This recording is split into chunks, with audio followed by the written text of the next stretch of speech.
Yes, we are. Why you let me do this? I just came and sat down, and I figured maybe you saw me when I was sitting down. Okay.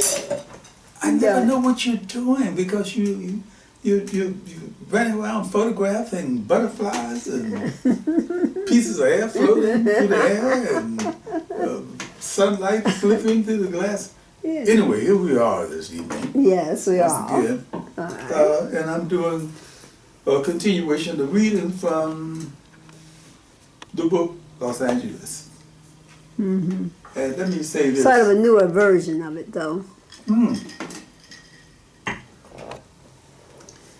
Yeah. I'm taking it 2 chapters at a time. Mm-hmm. I'm starting at chapter 9 now. Yes, you are. And for those who may be following it, I would suggest to you that don't follow it. Just go with me. Mm-hmm. Okay. Mm-hmm. This is chapter 9. Mm-hmm. Because it contains a lot of different, something like vignettes, but also quite different than what you might find in the book. Yeah, it's not an ordinary, linear, run-of-the-mill chapter by chapter, and then what happened, and then what happened. Because it veers off, because I think I'm trying to encapsulate, I don't know what it means either, but it has to do with the way people think. Which means that, we're not thinking in a linear way all the time. While you're looking at this, you're thinking about different things. You may be doing different things. Stop that! I mean, you. Unless you... What? Also, there are people doing different things mentally. Yes. So I'm trying to feed into that. In this chapter here, chapter 9, I'm going to a lady that I had a great deal of respect for and love for, and a bunch of other ambivalent feelings about. Aunt Mary was a wise, ignorant-ass peasant. I guess that's the most accurate description I could offer of who she was, looking back at how she was. She had a husband named Percy, because she needed a husband front. But I never connected them as husband and wife. Aunt Mary was the owner of a gambling house in our basement that started gearing up on Friday evening. It was in the speeding zone by Friday night.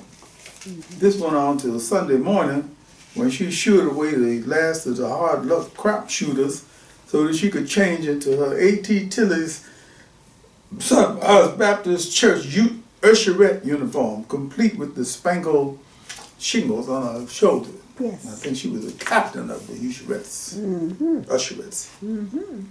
Nobody went into moral, ethical tailspins about a deaconess, or whatever she was, being the head of a sinful gambling establishment and a devout member of the Sunrise Baptist Church. Frankly, in retrospect, I don't think anybody had the time and the patience for all of that nuanced bullshit. Aunt Mary, with all of her quirky ways, got to put some kind of pepper down on the doorstep on Monday. Well, why, Mary? So we won't have no bad luck just in case one of them menstruating women comes to our door the first time.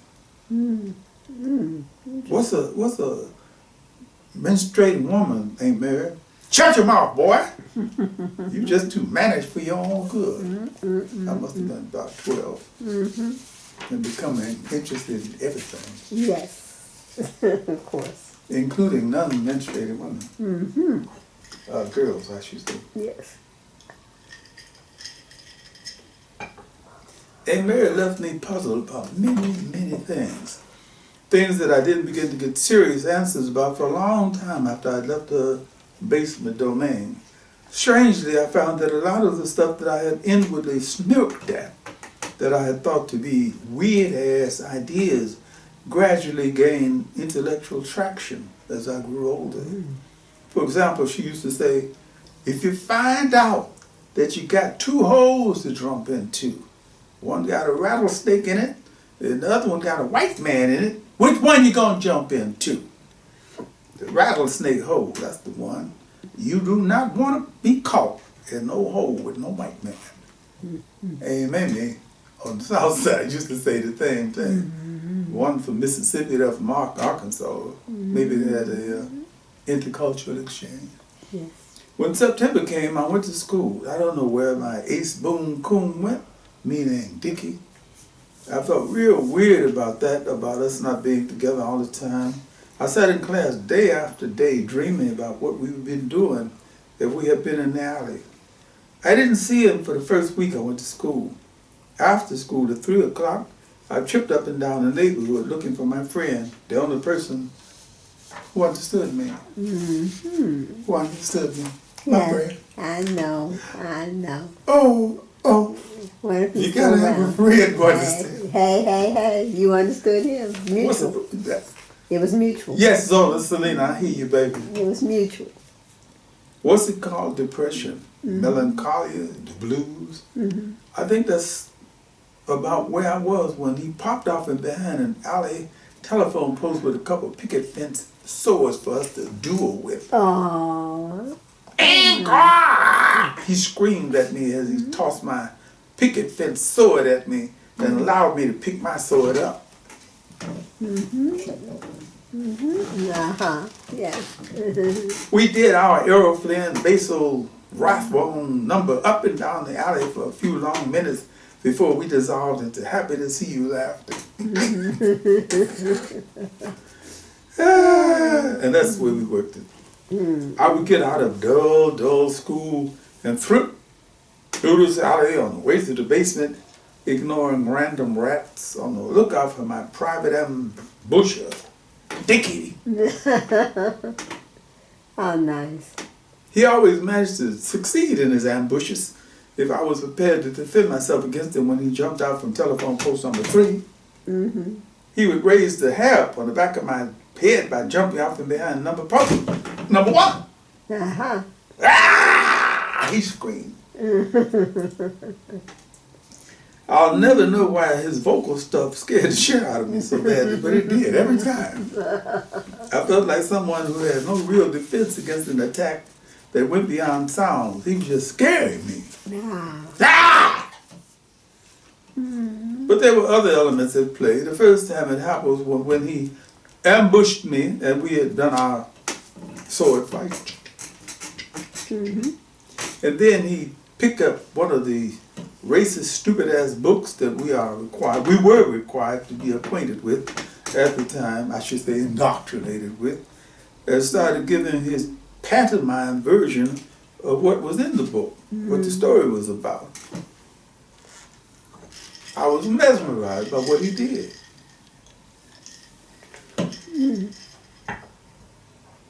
I'll never be able to recall what the story was about, other than to say that the story said that white people were better than black people. But the way he did it was the total opposite. I was mesmerized. And as often as I could, I would short-circuit the alley sword fight to ask him, Dickie, what do you think of this? This went on for months into the course of a Chicago winter. Cold, long before global warming put a face on that particular screen. I couldn't figure out how he had learned how to read. He wasn't in school. Had never gone to school, so far as I know. But he could interpret my little racist textbooks to a T. How was he able to do stuff like that? That was one of the puzzlements. Has been one of the puzzlements from the time we knew each other. Our lives were centered, banked on what was happening on Washburn Avenue, the 1100 block. So what happened? Mama came back onto the scene after leaving us with Aunt Mary for a period of time, after doing what she had been doing under the leadership of the pimp called Red. She reclaimed us. I left Dickie out there on the near west side when Mama continued our random journey. I didn't have the words to explain to her or anybody that I had been introduced to another world. I had shared a few moments of life with a human being who might have been considered trash, a dummy, because of his deformity. But he had disagreed with that assessment of himself and had demonstrated that with every minute, every hour, every day we spent together, I would like to know what happened to my friend Dickie, a seriously handicapped speaking black boy who shared the 1100 block of Washburn Avenue in the late 40s with me. Maybe in this social media age where people are just simply popping off, someone might get serious and find out what happened to Dickie. What happened to Dickie? Wow. Like I said, the story is going from one place to another. From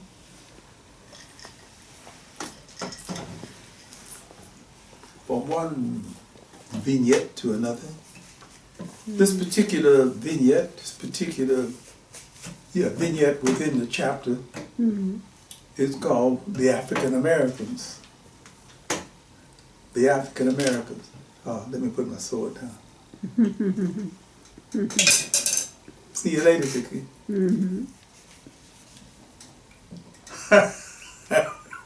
I gotta laugh because the African Americans is my spin on what might happen or could have happened with some people who were authentically Africans. Well, let me go on with the story.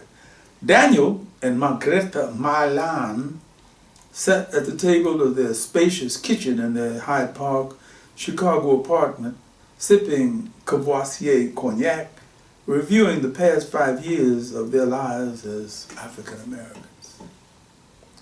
Remember how hard we laughed when the immigration man stumbled through our forms? How could I ever forget the look in his face?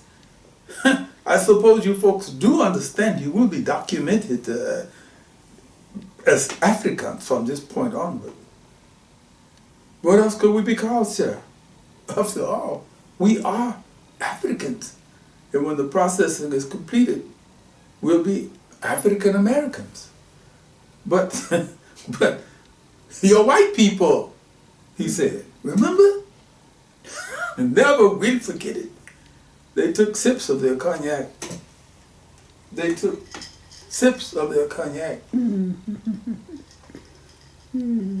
Lemonade here. Here's cynicism in the lobby. Yes. They took sips of their cognac, trying to laugh away the urge to cry. No one could have warned them of the weird position they would find themselves in as they sought to adjust to 21st century America, a place where many assumed was a post-racist, post-racial haven because of the Obama presidency. Daniel was the first to discover the irony of their situation when he applied as an academic psychologist for a position in the Chicago public school system. No one had ever told him that New Southwell High School on the south side of Chicago was an unofficially segregated institution, 95% African American.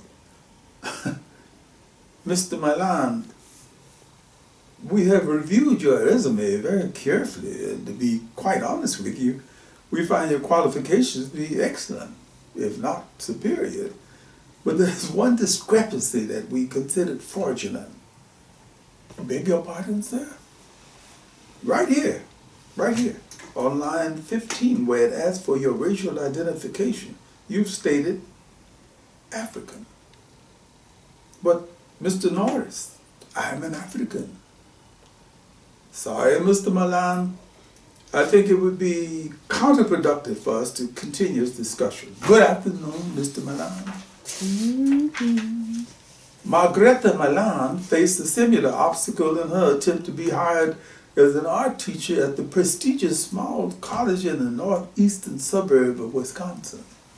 Mrs. Milan, we can appreciate the fact that you've taught African children in Soweto and all that, but we can hardly think that those credentials, teaching Africans in the slums, would qualify you to teach here. In addition, I would like to inform you that our affirmative action quota has already been filled. In other words, we already have the prerequisite number of African Americans here in Winsonia. May I be so bold as to ask you, which of your parents is African? Both of them were Africans. They're dead now. But Miss Millar, you have brown hair, blue eyes. It's a long story, a very long story. They struggled to make a life for themselves and their children, living on their savings for a couple of years till Daniel was hired at the University of Chicago at a low salary and no tenure. Margrethe started her own art school, the Milan School of Art. Since she was an excellent teacher and an excellent artist, it didn't take long for her roster to fill up with wealthy students who were able to pay a high tuition for her instruction. She kept the family's head above water for the first 3 years of their time in America. But they were never free of the weird situations they found themselves in because they refused to compromise their principles. The children were caught in the hyphenated crossfire. Mom, Dad, our teacher says we have to stop calling ourselves African Americans. I thought we straightened this matter out last semester. This is a new teacher, Dad. Dad, Mom, how come we just couldn't be plain old white kids, just like all the rest? Because that would be intellectually and emotionally dishonest. Our African heritage dates back from the 17th century when our ancestors landed on Cape Coast, South Africa. I know, Dad, but that was a long time ago, and this is a different place. When we say African American here, that means black people. We're not black. I know you with me, Alfred, and you too, my brother James. So I'm playing with you. No, you're not, and you don't have to be. Your ancestors were born on African soil, and you were born on African soil. Our people are members of what the Zulu people call the white tribe of South Africa. That's who we are, and that's who we will be always, no matter what or where we go, and that's that.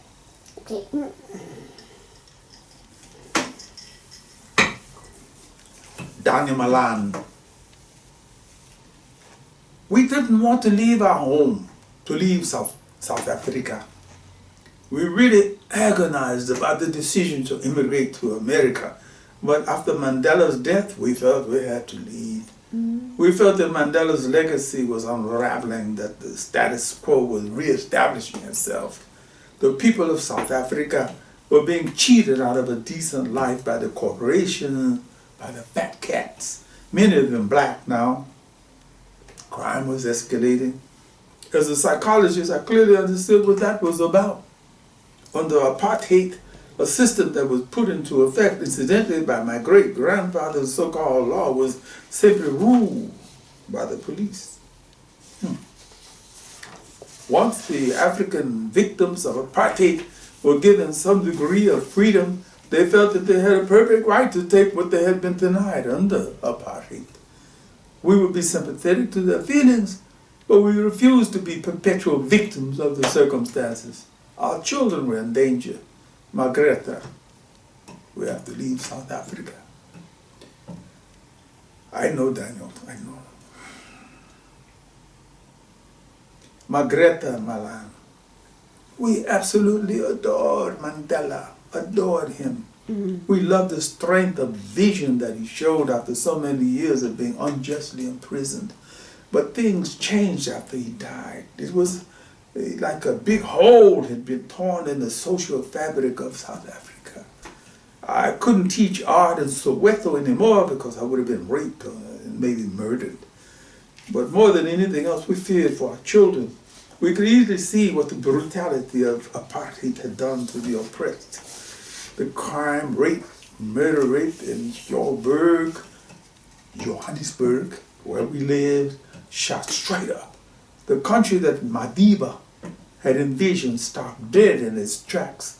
AIDS ran rampant because the government under Mbeki and later Azuma simply denied that it had an epidemic. We had to leave. We were not willing to be torn to pieces psychologically and physically by forces beyond our control. Daniel Malan. Of course, we didn't have a clue about what kind of racial swamp we would be dragged into in America with Africa on our documents. I guess I could laugh at a lot of things that happen now, but at the time it wasn't funny at all. Being denied the opportunity to get a decent job, to move into a decent apartment, to have the kids come home crying because some of their mates had labeled them substitute niggers and niggers in disguise. It always amazed me to see how fast the word could travel once someone saw African on any document regarding me and the children. And our eyes were opened much wider by the experience we've had here. In many ways, America has been a terrible disappointment. We actually thought that this great land would be more liberal, much more freer than our South Africa was.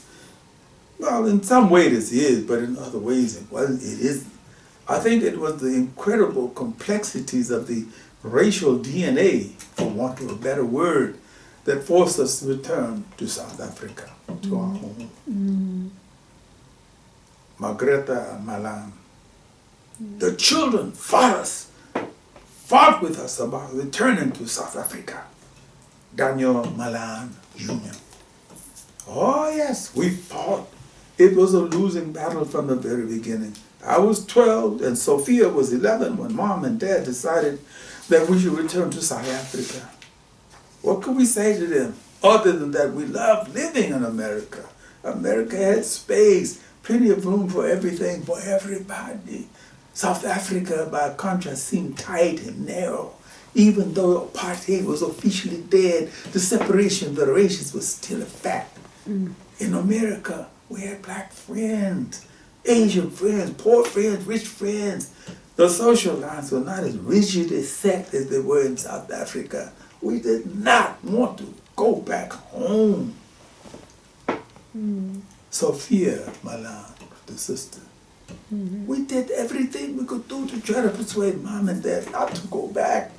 We even hid our passport for a few days to persuade Mom and Dad we were really serious about not wanting to return to South Africa. But we were forced to give in. After all, at 11 and 12 years old, what could we do? We had to obey our parents' wishes. We returned to South Africa, to Johannesburg. Daniel Malan Jr. Even though it was 10 years ago now, I can still remember how miserable I was as a 12-year-old to be back in South Africa.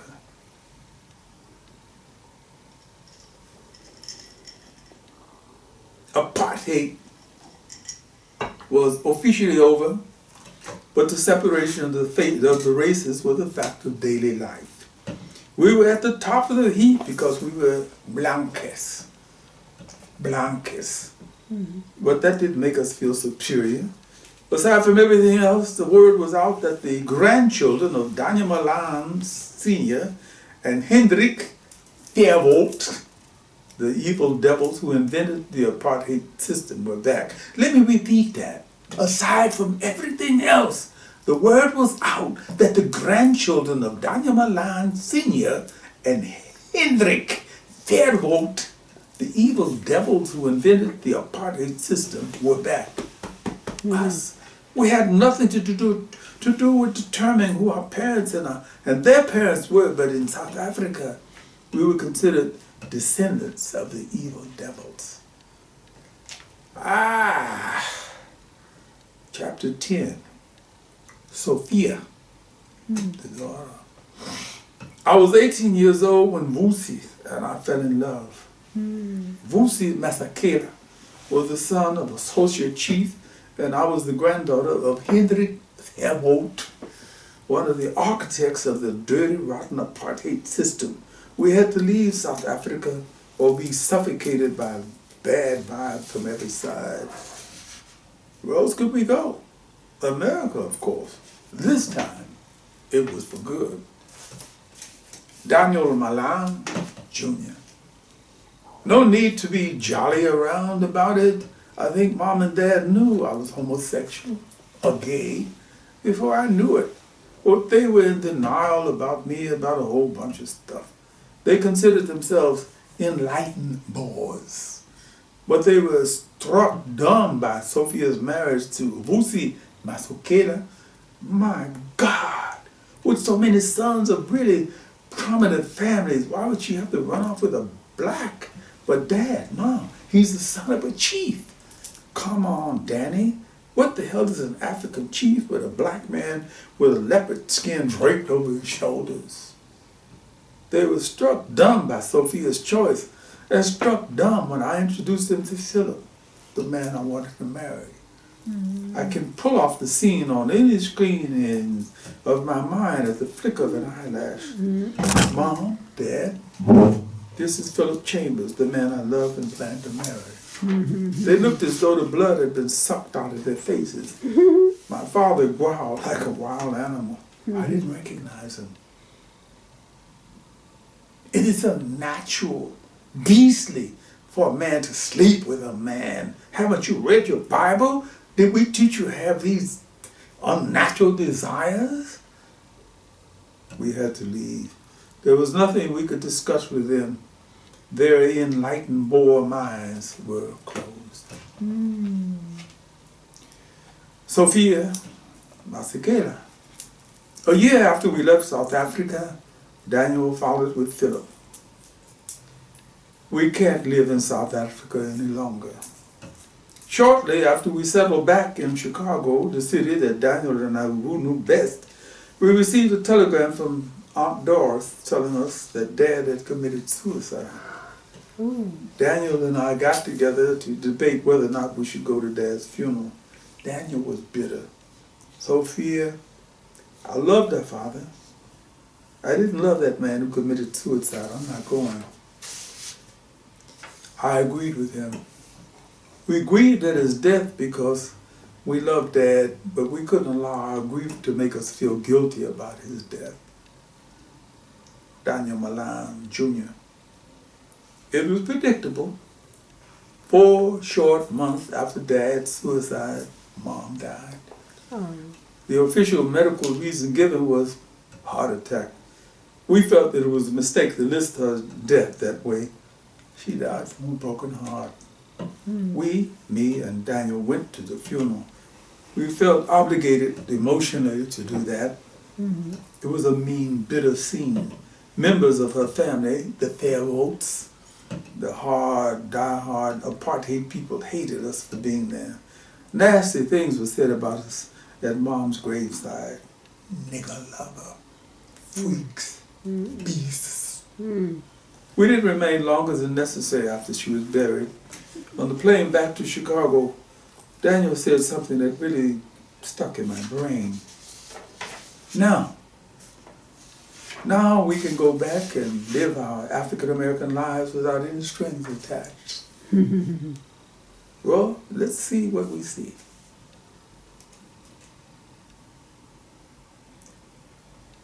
This section is called The African Connection, which blends into what we just heard concerning the Malans. This is more like an essay rather than a person-to-person thing. Mm-hmm. It's called The African Connections. I think it's more personal than creative. Someday, a world-class study should be made to give us a concrete psycho-spiritual foundation, understanding of how the various African cultures, Yoruba, Igbo, Ashanti, Bantu, Ga, Ewe, Mandika, Hausa, others, were forcefully filtered through so many foreign Western cultural prisons.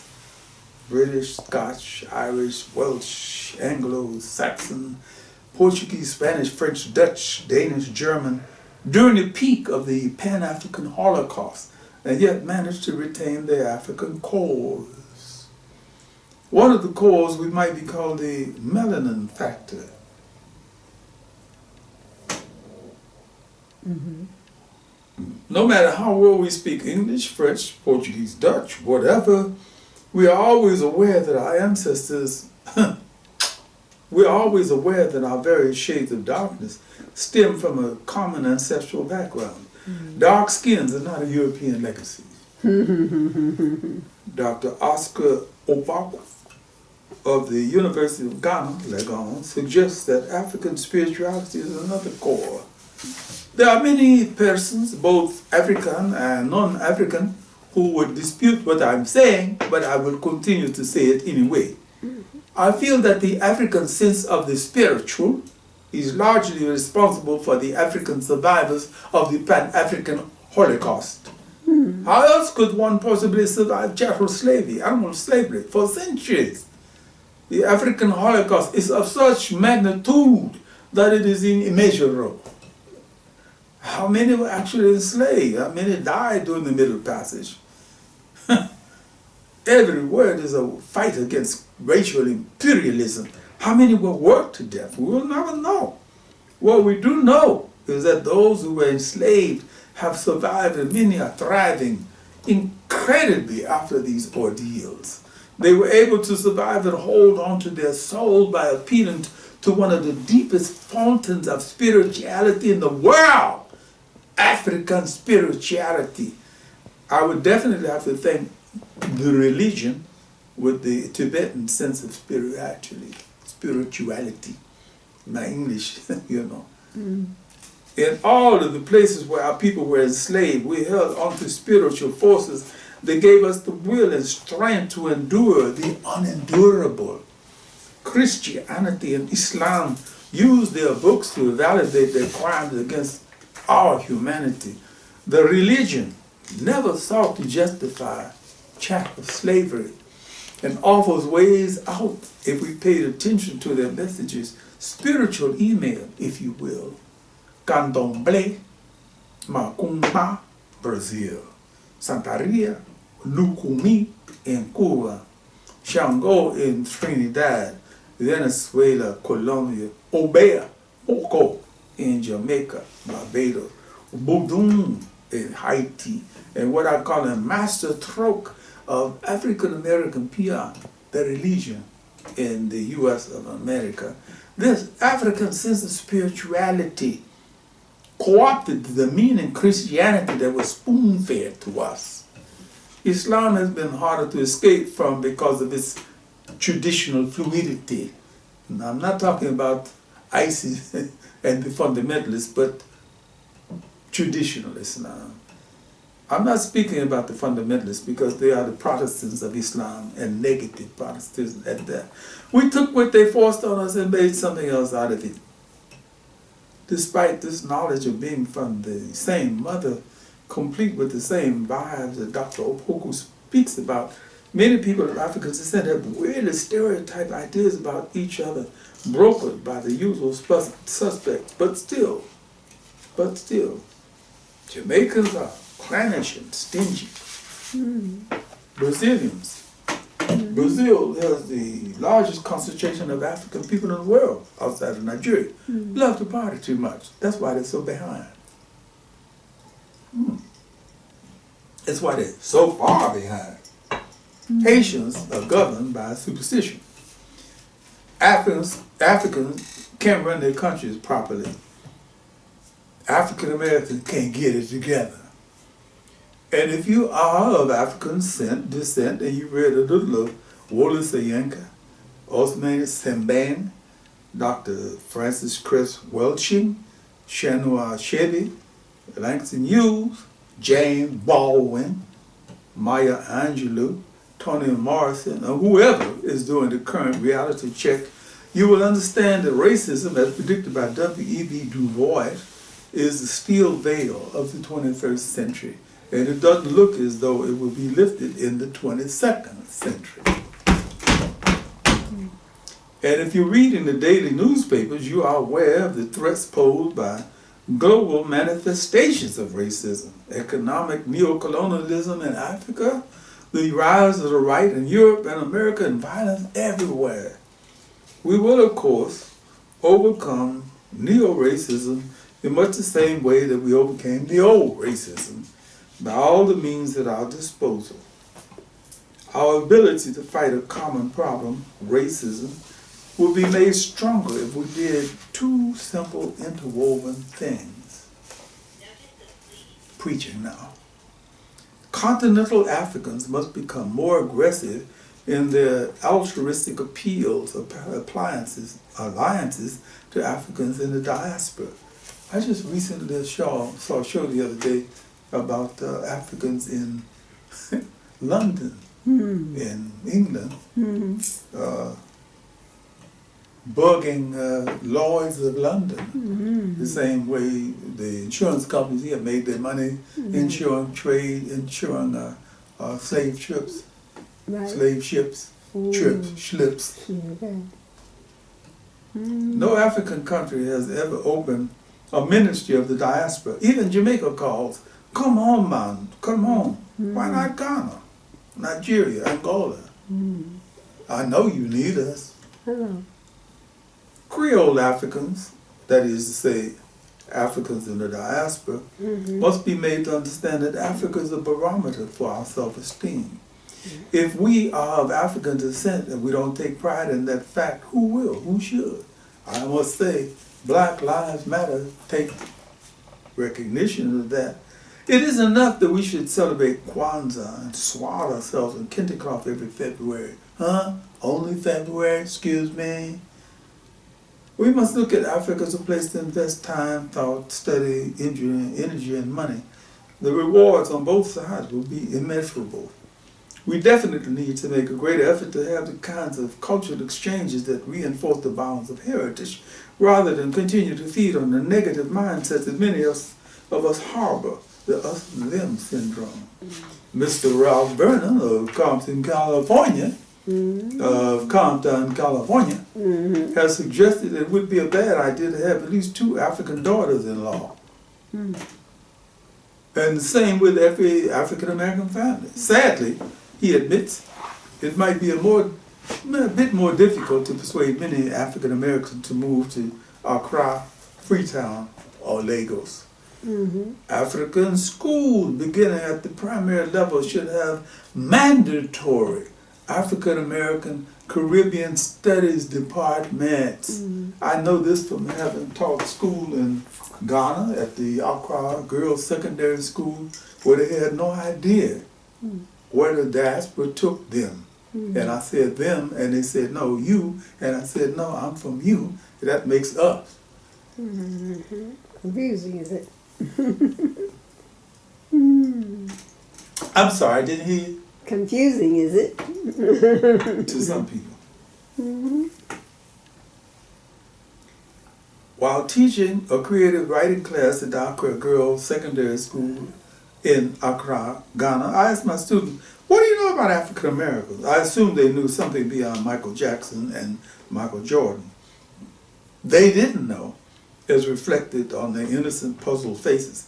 However, 3 days later, Aisha Muhammad came to class with a tattered history book written by an English guy. In centuries past, the paragraph said, many Africans from Ghana and other places on the west coast of Africa went to America and other places in the New World to help in the development of those areas.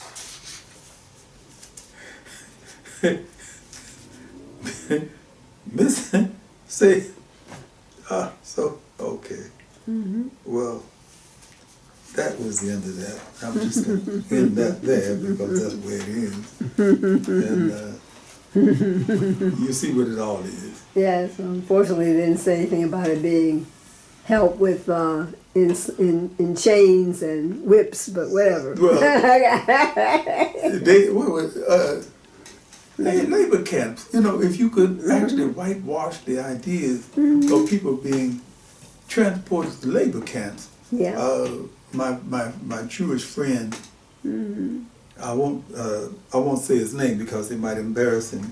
I'm always saying things that embarrass Eve Martin. Oh, I'm sorry, Eve. But he was saying, well, Odie, you know, one of the things that you know, you didn't have videos back then. You think about what has happened if you had videos of the slave ships and people packed in like sardines and sleeping there on the wastes and being fed anyway. The middle pasture, but that's missing. So you're trying to convince people who don't want to be convinced, first of all, that you should have reparations for having built America and made England great. England. Yes. And what's going to happen if they ever decide to deal with the reparations owed for having made France great, or having made Spain great, or having made Portugal great? It's not great now, but the overseas income they got from Mozambique and from Brazil did a whole lot to make it great. They squandered their wealth, but just think about that. There's a man named, I think, Guiliano. The book is called the Open Veins of Latin America, and he talks about how much the wealth that was squeezed out of Africa into the European countries that I just mentioned Spain, Portugal, Holland, France, Belgium, little country about the size of a spot of piss on the ground, became rich because it made, King Leopold made the Belgian Congo his personal bank, sandbox, his backyard. What happens if those people said, give us reparation for all of the arms that you chopped off while you were trying to squeeze everything out of us? No. I'm trying to put too much into this, and I'm not going to do that because it's time for me to go in here. Yes, sir. And finish what I was doing. I see. Your books can be purchased on Amazon, Barnes & Noble. Your website is www.odihawkins.com. On abooks.com, you can also see the value of the original Holloway House. Holloway House? Yeah. You want to say holidays too? Yeah. Books. Don't say holidays. As well as the current books. Let me bail you out. With that, bail me out.